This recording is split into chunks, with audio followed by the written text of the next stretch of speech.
ایک ہے نماز ہم پڑھ لیتے ہیں، آپ نے سارا پڑھ لیا، سارا تعدیل ارکان بھی کر لی، لیکن اگر آپ کا اللہ کے ساتھ ڈائریکٹ کمیونین اور ڈائریکٹ کمیونیکیشن قائم نہیں ہوا تو نماز، جس کو کہ کہا گیا کہ الصلاۃ معراج المومنین، جو قرب حضور کو حاصل ہوا معراج میں، وہ ایک بندہ مومن دنیا میں رہتے ہوئے حاصل کر سکتا ہے نماز میں، اگر اس کی روح جو ہے واقعتاً ہم کا نام ہو رہی ہو، الحمدللہ رب العالمین الرحمن الرحیم مالک یوم الدین اہدنا الصراط المستقیم ایاک نعبد و اگر ہم واقعتاً ایسے کہہ رہے ہوں کہ ہمیں احساس ہو کہ ہم اللہ کے حضور میں حاضر ہیں اور عرض کر رہے ہیں، سجدہ کریں تو حدیث میں آتا ہے کہ ایسے محسوس ہو کہ گویا کہ میں نے اپنا سر اللہ کے قدموں میں رکھ دیا ہے، یہ ہے نماز۔ اب جو گفتگو ہو رہی ہے یہ ہم کلامی ہے، الصلاۃ معراج المومنین، اہل ایمان کے حق میں یہ نماز جو ہے یہ معراج کے درجے میں، لیکن یہ نماز کیسے نصیب ہوگی اگر روح سوئی ہوئی ہے، دبی ہوئی ہے، پسی ہوئی ہے، مزمحل ہے یا مردہ ہے؟ یہ نماز کیسے حاصل ہوگی؟ چاہے آپ پانچوں وقت کی نماز پڑھ رہے ہو، چاہے آپ نے ہیبٹ بنا لیا ہو نماز کو، چاہے خوش بھی ہو گیا ہو، لیکن یہ کہ جب تک وہ روح بیدار نہ ہو، جب تک ہم کلامی نہ ہو، افلاق سے آتا ہے نالوں کا جواب آخر، اٹھتے ہیں حجاب آخر، کرتے ہیں خطاب آخر، جب تک یہ نہ ہو، جیسے کہ میں ایک حدیث قدسی انشاءاللہ آج سناؤں گا سورہ فاتحہ کے ضمن میں، کہ اللہ تعالیٰ کے سامنے جب کھڑا ہو کر انسان جب کہتا ہے انی وجہت وجہی للذی فطر السماوات والارض حنیفا،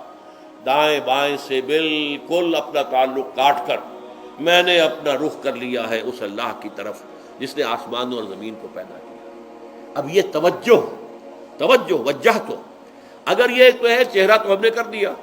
خانہ کعبہ کی طرف، اندر سے ہماری روح متوجہ نہیں ہوئی، وہ سوئی پڑی ہوئی، اسے پتہ ہی کچھ نہیں کہ کیا ہو رہا ہے، تو اس صورت میں وہ کیا ہے؟ ظاہری بات تو پوری ہو گئی، نماز کا ثواب ہو جائے گا، فرض کی ادائیگی کا ثواب مل جائے گا،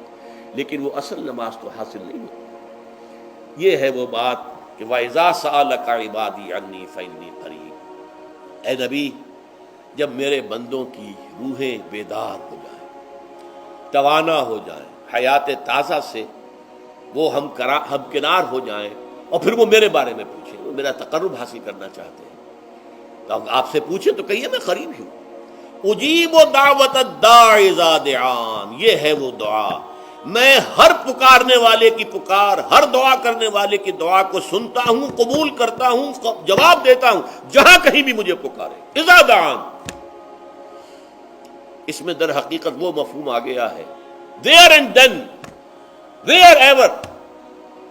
آپ اپنے گھر میں ہو کر پکاریں اللہ کو، آپ بستر پر لیٹے ہوئے پکاریں اللہ کو، الذین یذکرون اللہ قیاما وقعودا وعلی جنوبہم، ہاں ٹھیک ہے، بعض مقامات بعض اوقات قبول دعا کے لیے زیادہ سازگار ہیں، حرم میں جا کر دعا مانگی جائے، اور منا میں، عرفات میں خاص طور پر، جبل رحمت پر خاص طور پر، ملتزم جو ہے کعبے کا اس پر خاص طور پر، وہ ایام بھی ہیں خاص، لیکن یہ نہیں ہے کہ بقیہ دنوں میں آپ کے اور اللہ کے درمیان کو بڑا فاصلہ ہے۔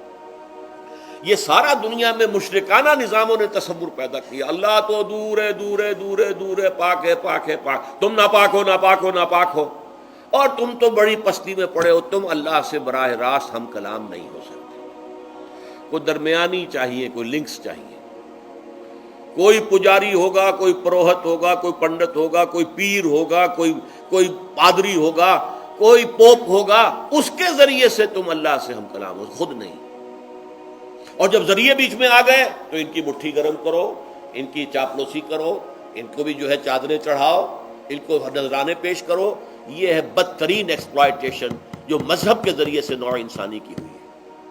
یہ دو ایکسپلائٹیشن دنیا میں ہوئی ہے تاریخ انسانی میں، ایک بادشاہوں کی طرف سے خراج دو ہمیں، محنت تم کرو گے کھیت میں،